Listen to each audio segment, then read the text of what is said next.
से जेल में आ गए ना, अब लगता है जेल में कोई बड़ा कांड होने वाला है।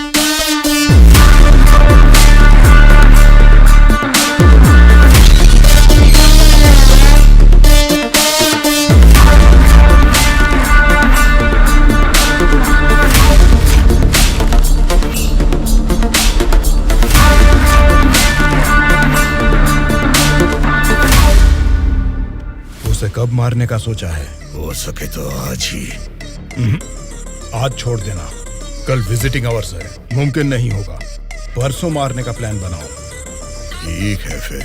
लेकिन एक बात अच्छी तरह से समझ लो, दुर्गा को मारने के लिए मैं तुम लोगों को आधे घंटे का टाइम दे सकता हूँ। आधे घंटे में ही काम निपटाना होगा, और अगर नहीं मार सके तो उसे दोबारा मारने का मौका नहीं मिलेगा।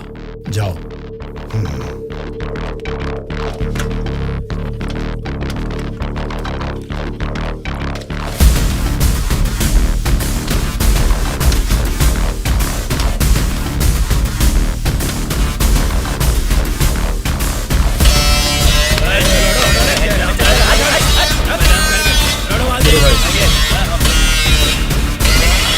आगे चल। अल्लाह, ये सुना नहीं क्या?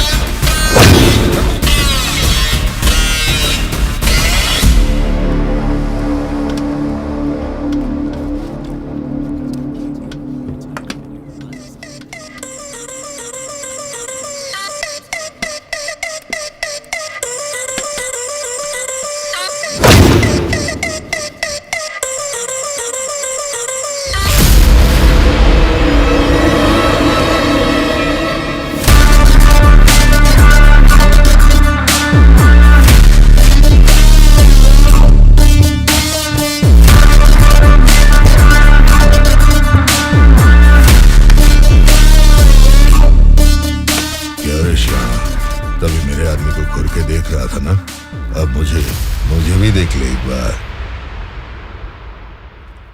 ए, बहरा है क्या?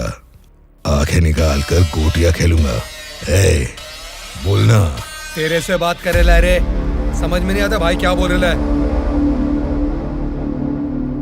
ए, देखना, एक बार देख मुझे।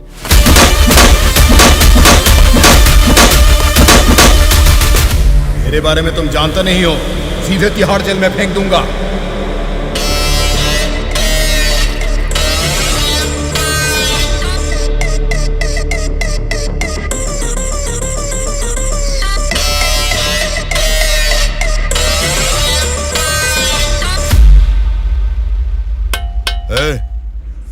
तुझसे मिलने कोई आया है?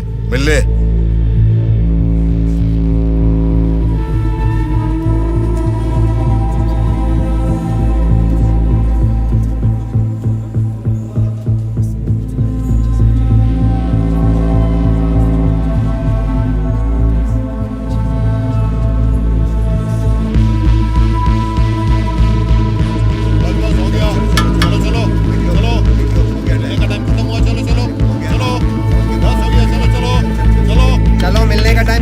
चलो निकलो यहाँ से, चलो टाइम हो गया। चल शिवा तू निकल, मैं बाद में रख अपना।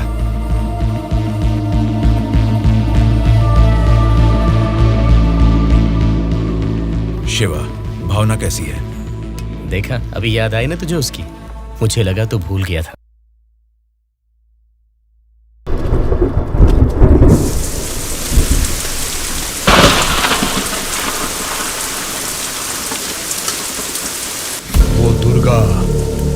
वॉशिंग एरिया में है, बिना गड़बड़ किए उसे टपका देना।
डाल दो।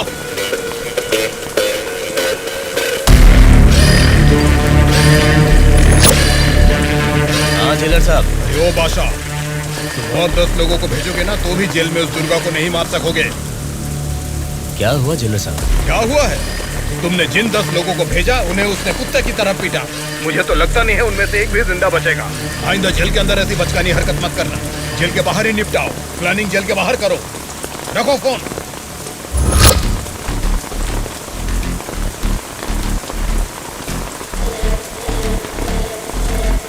आपने जो यकीन मेरे ऊपर किया था, मैं उससे निभा नहीं पाया मैडम।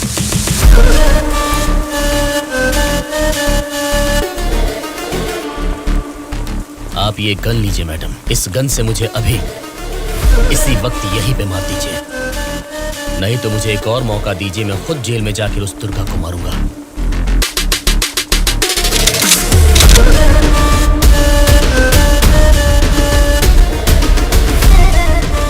अगले हफ्ते इलेक्शन के रिजल्ट आने वाले हैं। अगर रिजल्ट मेरी फेवर में नहीं आए तब बताऊंगी कि तुम्हें किसको मारना है।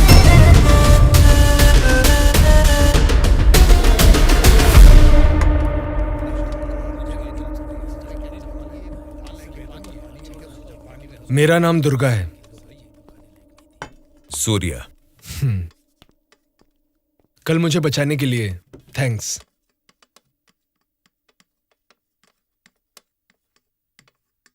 तुम्हारे बारे में सुना था, तुम किसी मर्डर केस में जेल आए हो।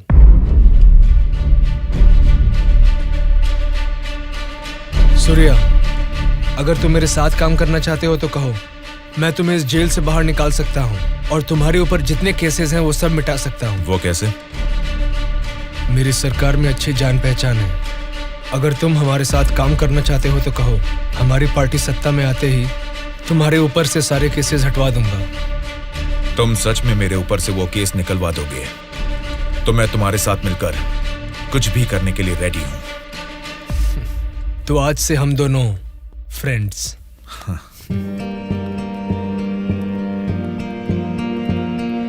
अच्छा, उस दिन वो लोग तुम्हें मारना क्यों चाह रहे थे? ऑपोजिशन वाले तो मुझे कई दिनों से मारने की कोशिश कर रहे थे, क्योंकि उन्हें इस बार जेल में मौका मिल गया, इसीलिए वो मुझे मारने आ गए।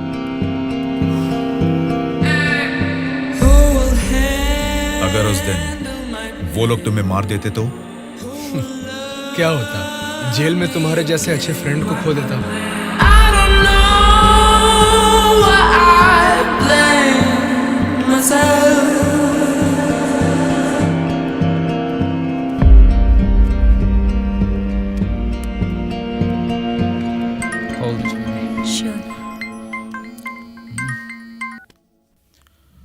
हेलो, मैं दुर्गा बोल रहा हूँ।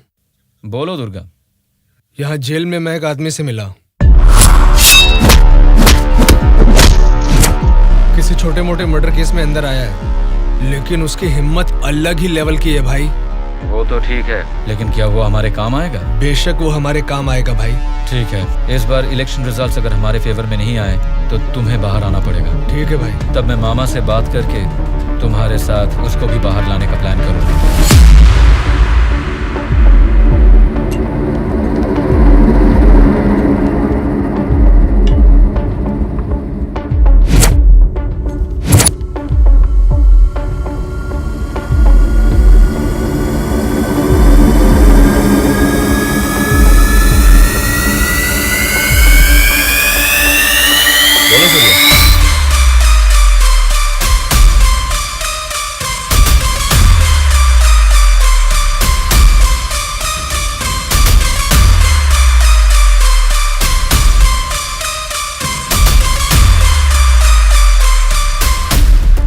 देखो सूर्या, ये सोसाइटी नहीं बदलेगी, ना ही जनता।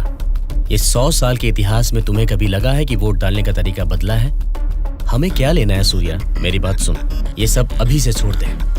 देखो शिवा, जैसा तू बोल रहा है ये समाज नहीं बदला होगा, पब्लिक ने वोट देने का तरीका भी नहीं बदला होगा, लेकिन पब्लिक को पालने वाले नेता लोगों को हमें बदलना है यार। 40 दिन के इंतजार के बाद हुआ पर्दाफाश। जीते हुए उम्मीदवार जश्न मना रहे हैं तो हारे हुए उम्मीदवार उसकी वजह ढूंढने में जुट गए हैं। जनता के वोट ये बता रहे हैं कि उन्हें किसी से कोई बैर नहीं। दोनों मेजर पार्टियों को इलेक्शन में लगभग एक समान वोट मिले हैं। राज्य के पूरे 120 असेंबली सीटों में से सरकारी पार्टी को 48 सीट मिले हैं, वहीं ऑपोजिशन पार्टी को 52 सीट मिले हैं। बाकी 20 सीटें इंडिपेंडेंट एमएलएस को मिले हैं और वो ही तय करेंगे कि राज्य में सरकार किस पार्टी की बनेगी। अब उनमें से कितने लोग कौन सी पार्टी को समर्थन करेंगे, राज्य की सत्ता कौन सी पार्टी को जाएगी, ये सब जानने के लिए शक्ति परीक्षण होने तक सबको इंतजार करना ये होगा। क्या है सर, इस बार ऐसे कैसे हो गया? अब हम क्या करेंगे सर? इस बार भी गवर्नमेंट हमारी ही बनेगी।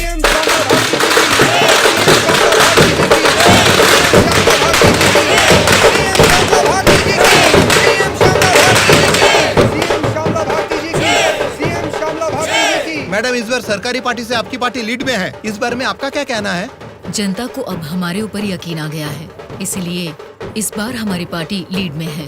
Thank you. श्यामला भारती जी की, सीएम श्यामला भारती जी की, सीएम श्यामला भारती जी की, सीएम श्यामला भारती जी की, सीएम श्यामला भारती जी की, सीएम श्यामला भारती जी की, सीएम श्यामला भारती जी की, सीएम श्यामला भारती जी की।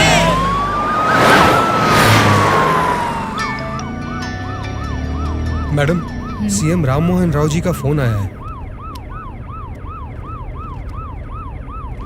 बोलिए एक्स सीएम राम मोहन राव जी, कैसे लगे आपको इस बार के इलेक्शन के नतीजे? इस बार 4 सीट आपको ज्यादा मिली है, ऐसा सोचकर ये मत समझिए कि जीत आपकी हुई है। मिस श्यामला भारती जी,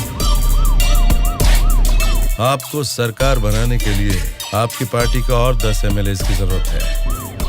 अगर 10 एमएलए को खरीद लिया तो भी 10 दिन के अंदर शक्ति परीक्षण के लिए उनका वहाँ होना बहुत जरूरी है। तो जाहिर है कि आपकी पार्टी को मेरी पार्टी से भले 4 सीटें ज्यादा आई है या मेरी पार्टी को 4 सीटें कम आई है, तो भी आखिर में असेंबली में आपकी जगह हमेशा की तरह विपक्ष में ही रहेगी। ये बात मत भूलिएगा मिस श्यामला भारती जी। ठीक है राम मोहन राव जी, इस बार संसद में हम विपक्ष में रहेंगे या आप विपक्ष में रहेंगे, देखते हैं। Good luck.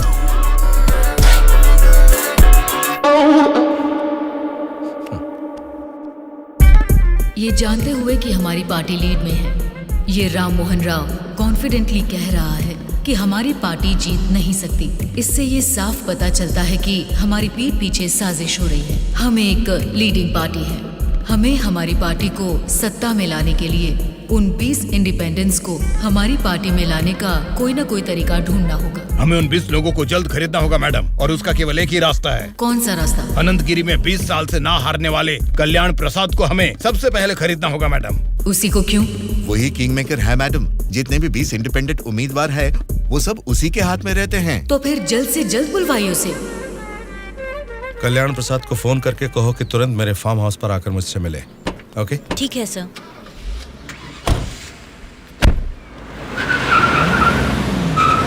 लगता है सब लोग आ गए हैं, तेरी वजह से ही लेट है। हाँ रुको रुको। नमस्कार मैडम।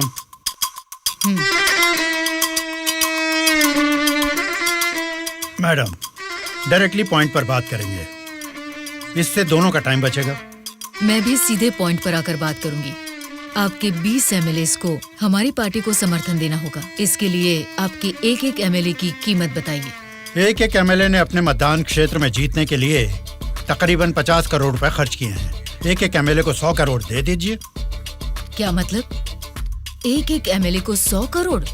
मतलब इसके हिसाब से 20 एमएलए को 2000 करोड़? हाँ मैडम। इतना क्यों?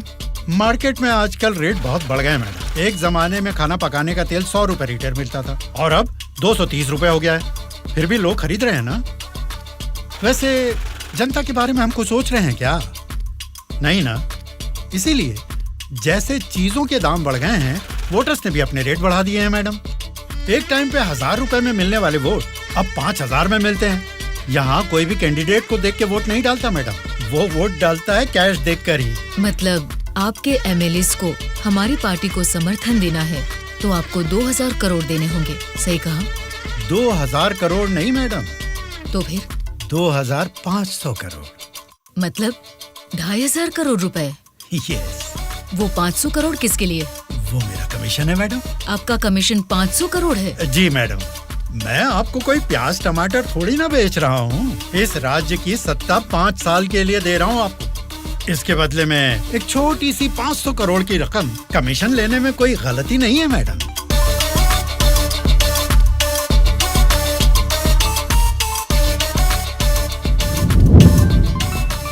सत्ताधारी पार्टी का फोन। अगर मेरा प्रपोजल आपको जमता है तो फोन काट दूंगा, और नहीं तो इस बार फिर से उन्हीं की सरकार बनेगी। सोच लीजिए। सर, कल्याण प्रसाद जी मेरा कॉल कट कर रहे हैं सर। फिर से ट्राई करो। Okay sir.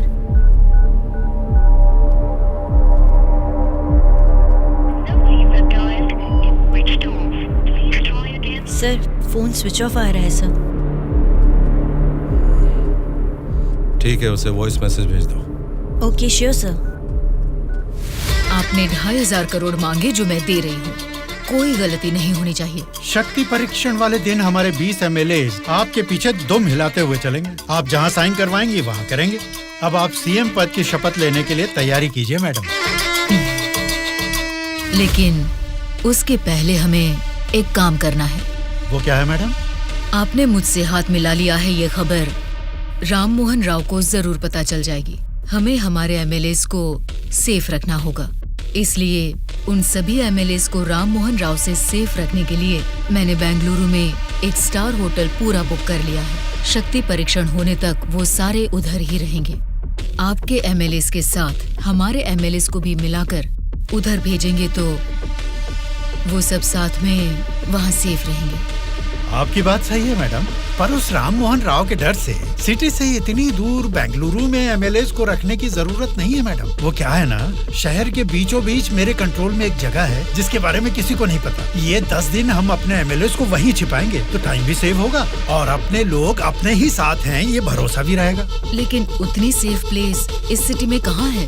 सॉरी मैडम, शक्ति परीक्षण होने तक उस जगह के बारे में मैं आपको भी नहीं बताऊंगा। ठीक है, फिर आपके एमएलएस के साथ हमारे एमएलएस को भी आपकी बताई हुई जगह पर भेजूंगी। देखना कोई भूल ना हो। Okay madam. सत्या। हाँ सर। सर, श्यामला भारती जी ने कल्याण प्रसाद जी को 2500 करोड़ में खरीद लिया।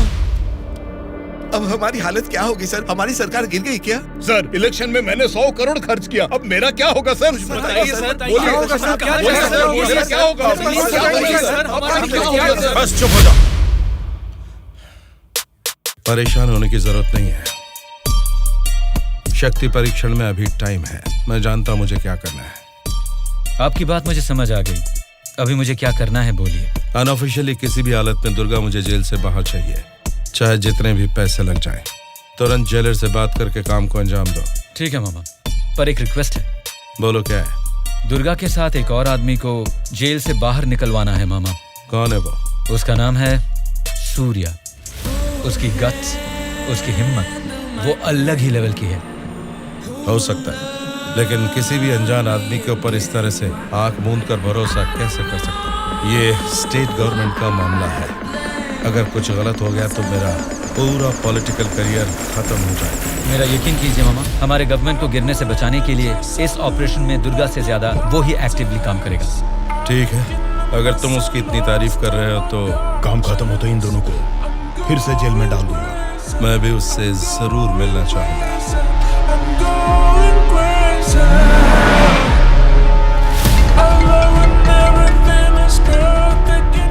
हेलो मैडम, मुझे आपको एक इन्फॉर्मेशन देनी है। हाँ बोलिए। जेल से दुर्गा भाग गया है, अपने एमएलएस को संभालिए।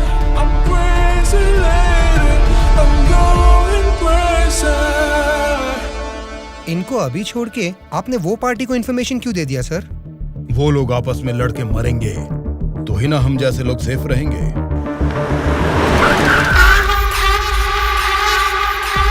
आज रात यहीं पे रुकना। कल सवेरे 8 बजे मामा से मीटिंग हो सकती है। कॉल आते ही यहाँ से निकल जाना। मैडम, कल रात ही मैंने अपने सभी लोगों को सेफ जगह पर शिफ्ट किया है और यहाँ वो सारे लोग बहुत ही एंजॉय कर रहे हैं। वो ठीक है, पहले मेरी बात सुनिए। बोलिए मैडम। सरकारी पार्टी वाले जेल से उस दुर्गा को बाहर लेकर आए हैं, ये इन्फॉर्मेशन आई है। मैं नहीं जानती तुम क्या करोगे, हाँ? लेकिन हमारे सभी एमएलए सेफ रहने चाहिए। मैडम, दुर्गा जैसे 10 लोग भी जेल से बाहर आ जाए ना, तो भी हमारे एमएलए कहाँ है पता लगाना मुश्किल है। फिर भी सामने वाली पार्टी प्लान कर रही है, तो इसका मतलब हमें संभल के रहना है। आप टेंशन मत लीजिए, शक्ति परीक्षण होने तक उनको ही नहीं, आपको भी आपके एमएलए कहाँ है पता नहीं चलेगा। ऐसा प्लान किया है। ठीक है, जो भी करो संभाल कर। इलेक्शन रिजल्ट के बारे में इस बार भी मेरा अंदाजा गलत निकला। लगता है सत्ता हाथ से जाने वाली है। तुम दोनों को क्या करना है ये तुम सोचो, चाहे जितने पैसे खर्च हो जाएं, लेकिन उस श्यामला ने जिन 20 इंडिपेंडेंट एमएलएस को खरीदा है वो किसी भी तरह मुझे चाहिए। तुम लोगों का क्या प्लान है, बताओ क्या करोगे? उन सबको किडनैप करेंगे सर। किडनैप? हाँ सर। 20 एमएलएस को किडनैप करना तुम्हें स्कूल के बच्चों को किडनैप करने के जैसा लग रहा है क्या? 20 एमएलएस नहीं सर, ऑपोजिशन एमआईयू को मिलाकर पूरे 72 एमएलएस हैं सर। क्या 72 लोग? आपकी पार्टी से जीते हुए 48 एमएलएस के साथ पूरे 120 एमएलएस को आपके बेंगलुरु वाले फार्म हाउस में बिना बंदी बनाए इस बार आप सीएम नहीं बन सकते हैं सर। ऑपोजिशन एमएलएस तक तो ठीक है, लेकिन हमारे एमएलएस क्यों? वो तो हमारे ही लोग हैं ना। राजनीति में सब कुछ हो सकता है सर, सब कुछ जायज है। सत्ता का पलड़ा जिस तरफ है वो उस तरफ चले जाएंगे। यहां जीतने से ज्यादा सत्ता जरूरी है सर। अभी की सिचुएशन में अपने एमएलएस को हमें ही बचाना है सर, इसलिए हमें उनके साथ हमारे एमएलएस को भी बंदी बनाना ही होगा सर। तुम्हारा प्लान सुनने में तो ठीक ही लग रहा है, लेकिन ऑपोजिशन एमएलएस को किडनैप कैसे करोगे? ये मुमकिन है क्या? सत्ता की जंग हर कोई जीतना चाहता है, पर जीत सिर्फ एक की ही होती है और उसी को वीर कहते हैं। मैंने आपको जिसके बारे में बताया था ये वही है सर। तो जरा बताओ कि शुभ काम का मुहूर्त कब है? इस शुक्रवार को ही आपके सभी एमएलएस को बस में बिठा के दुर्गा को सौंप दीजिए। दुर्गा उनको बेंगलुरु हाईवे के एक ढाबे पर लेकर आएगा। इसी बीच ऑपोजिशन के सभी एमएलएस को किडनैप करके लाने का जिम्मा मेरा होगा। गुड। तुम्हारे प्लान के साथ तुम्हारा कॉन्फिडेंस भी मुझे अच्छा लगा।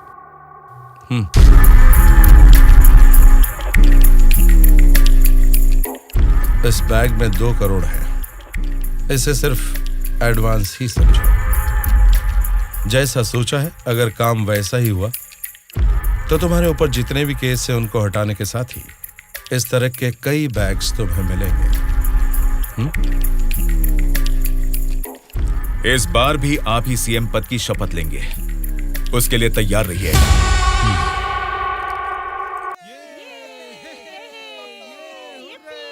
कल्याण प्रसाद के फोन का लास्ट कॉल लोकेशन कल रात 11 बजे का गुलजार हाउस में दिखा रहा था।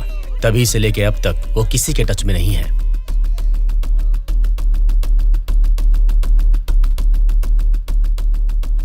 तो फिर वो पक्का गुलजार हाउस में ही है। हाँ बोलो। मैडम, आपके लिए एक बैड न्यूज है। गुलजार हाउस में ठहरे हुए आपके सभी एमएलएस को सत्ता वाली पार्टी के लोग किडनैप करने की कोशिश कर रहे हैं। आप फौरन उनको वहां से कहीं और शिफ्ट करवाइए, नहीं तो सीएम नहीं बन पाएंगी। लेकिन तुम कौन हो? आपका हितैषी हूं।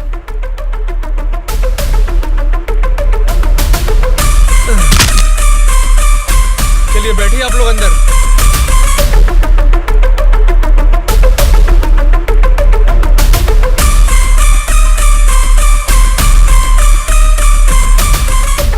बोलिए मैडम। कहाँ हैं आप? मैं नहीं बता सकता। मैं सीरियसली कुछ पूछ रही हूँ, उसका सीधा जवाब दीजिए। मैं भी सीरियसली ही बोल रहा हूँ मैडम, नहीं बता सकता। आप सब गुलजार हाउस में हैं, ये बात मैं अच्छी तरह से जानती हूँ। वो कैसे मैडम? गूगल मैप पे भी सर्च करने पर इस जगह के बारे में किसी को पता नहीं चलता। सिर्फ मुझे ही नहीं बल्कि सरकारी पार्टी वालों को भी पता है कि आप सब कहाँ छुपे हो। अब क्या करें मैडम? उनके वहाँ पहुँचने से पहले निकलो वहाँ से और अपने साथ सभी एमएलएस को वहाँ से शिफ्ट कर दो। लेकिन अभी के अभी इतने एमएलएस को कहाँ शिफ्ट करेंगे मैडम? मैं बस भेज रही हूँ, मेरे बैंगलोर वाले रिसोर्ट में शिफ्ट हो जाओ। समझ गए तुम? समझ गया।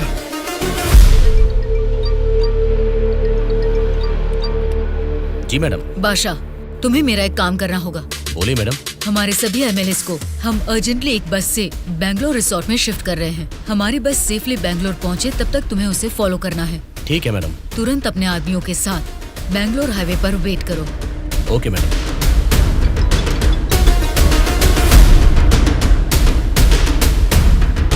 हेलो मैडम, मैं ट्रैवल एजेंसी का बस ड्राइवर बोल रहा हूँ मैडम।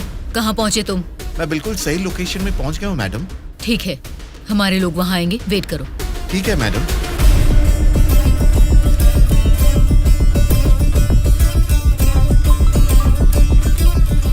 हाँ बोलिए मैडम। बस आ गई है, आप सब तुरंत वहाँ से निकल जाइए। ठीक है मैडम। बस आ गई है, चलिए सब लोग बस में बैठिए।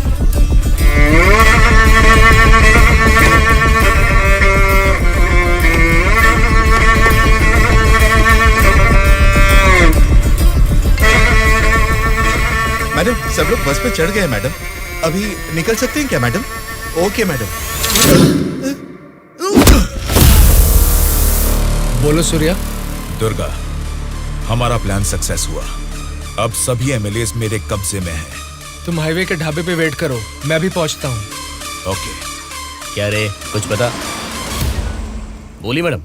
बस निकल गई है और थोड़ी ही देर में बैंगलोर हाईवे एंटर करेगी। अगर कोई भी हमारी बस को फॉलो करता हुआ दिखे तो उसे वहीं मार देना।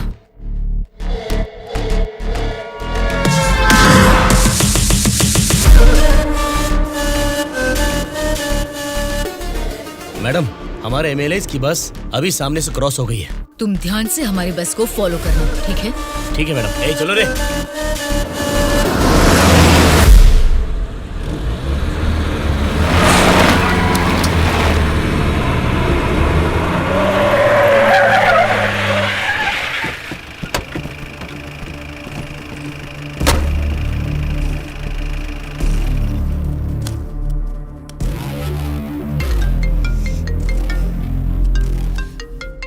बोलो बादशाह। हाँ मैडम, अभी हमारी बस हाईवे के बाजू में एक ढाबा के पास रुकी हुई है। नाइट जर्नी है ना बादशाह, चाय कॉफी पीने के लिए रुके होंगे। अब इतना भी फोन करके बताओगे? Madam madam. अब क्या हुआ बादशाह? हमारे बस के पीछे ही एक और बस आके रुकी है। और एक बस? हाँ मैडम, देखने में तो सरकारी पार्टी की एमएलए की बस लग रही है। क्या सरकारी पार्टी के एमएलए की बस? हाँ मैडम, पक्का उन्हीं लोगों की बस है मैडम। सच में? लेकिन उनकी बस वहाँ क्यों आई है? पता नहीं चल रहा मैडम। जैसे हम अपने एमएलएज को बैंगलोर भेज रहे हैं, वैसे ही वो अपने एमएलएज को शायद किसी सेफ जगह पर भेज रहे होंगे। हो सकता है, फिर भी दोनों बस एक ही जगह पर एक ही समय पर ये कैसे हो सकता है? तुम एक काम करो बादशाह, हमारे एमएलएज की बस वहाँ से सुरक्षित निकल जाए, तब तक उनकी बस पर तुम कड़ी नजर रखना। ठीक है मैडम।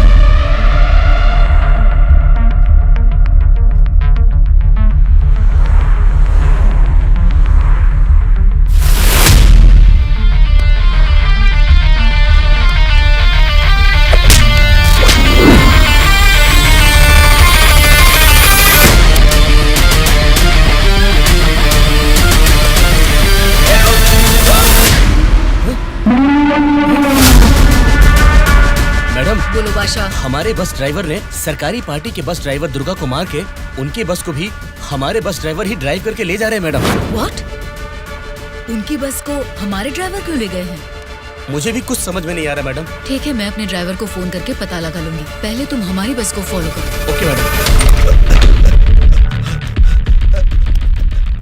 Hello madam. अनवर, क्या कर रहे हो तुम लोग? कुछ लोग आके मुझे मार के हमारी बस को लेके गए मैडम।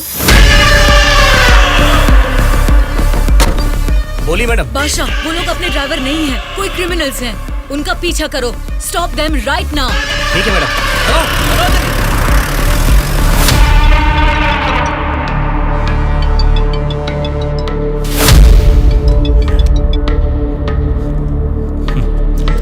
बोलिए श्यामला जी, इस वक्त कैसे याद किया? बड़े रिलैक्स्ड मूड में लग रहे हैं आप। एक शॉकिंग न्यूज सुनाऊं आपको? बताइए क्या है वो? अभी तक मैंने सोचा कि संसद में आपके और मेरे बीच में स्पर्धा है, लेकिन हमारी इस स्पर्धा में किसी तीसरे ने एंट्री ली है। उसने क्या किया है अगर ये आपको बताऊंगी तो बहुत बड़ा झटका लगेगा। वो तीसरा कौन है और उसने क्या किया है ये आप बताएंगी, तभी तो पता चलेगा कि मुझे बड़ा झटका लगेगा या नहीं। जेल में से आपने एक जानवर को बाहर निकलवाया मिस्टर राव। उस जानवर को मारकर उस तीसरे ने हमारे एमएलएस के साथ आपके एमएलएस को भी किडनैप करके वहाँ से भाग गया है मिस्टर राव। अगर मुझे पता चला कि उस तीसरे और आपके बीच में कुछ कनेक्शन है तो मेरी एक बात याद रखना, आपका पॉलिटिकल करियर मैं पूरी तरह से बर्बाद कर दूंगी मिस्टर राम मोहन राव।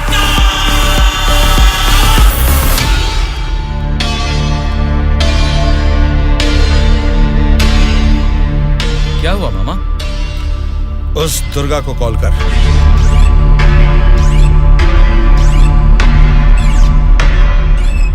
वो फोन नहीं उठा रहा है। उसके फ्रेंड को कॉल कर।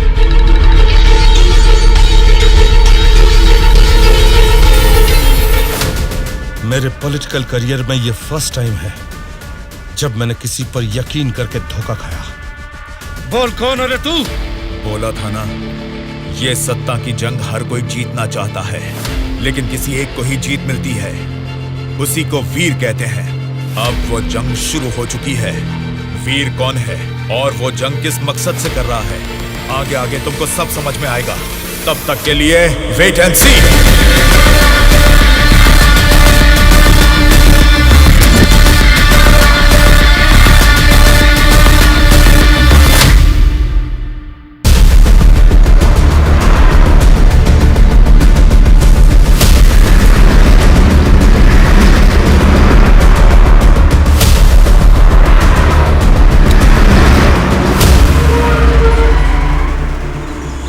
ये कौन सी जगह है? बेंगलुरु रिसोर्ट बोले थे, गलती से किसी और रूट में तो नहीं आ गए? घना जंगल लग रहा है ये तो।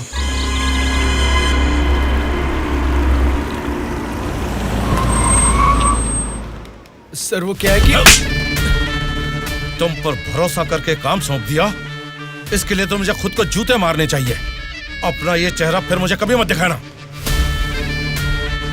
पता नहीं कहां से एक अनजान आदमी को लाकर मेरे सर पर बैठा दिया।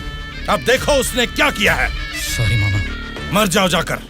उस डीजीपी को फोन करके फार्म हाउस में आने के लिए कहो। ओके मामा। क्या रे, हमारी पार्टी ज्वाइन करने के लिए इस जंगल में आ गए तुम लोग? अरे जब लीड में हम हैं तो तुम्हारी पार्टी में आने की नौबत क्यों आएगी हमें? लीड में हम हैं बोलकर तुम सब लोग हमारी पार्टी में आ गए। देख लो, कुछ अकल है कि नहीं? वाली लीड नहीं, जीतने वाली भी अपनी ही पार्टी है। रुक जाओ, क्या है ये? इतना शोर कर रहे हो? आपस में लड़के कुछ नहीं मिलने वाला। हमें कुछ भी बोलिए, लेकिन हमारी पार्टी को कुछ मत बोलना। समझ गए? जरा सामने आओ और अपनी पार्टी की ताकत दिखाओ।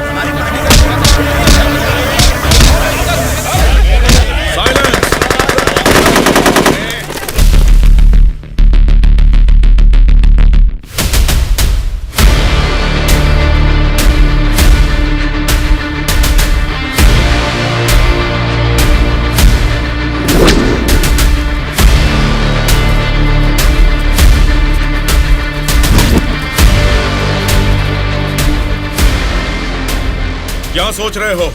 जैसे जी में आ रहा चिल्ला रहे हो, अपनी मर्जी से आपस में लड़ रहे हो। ये तुम्हारी असेंबली नहीं है, ये जंगल है। मेरा जंगल, मेरा जंगल, मेरा जंगल।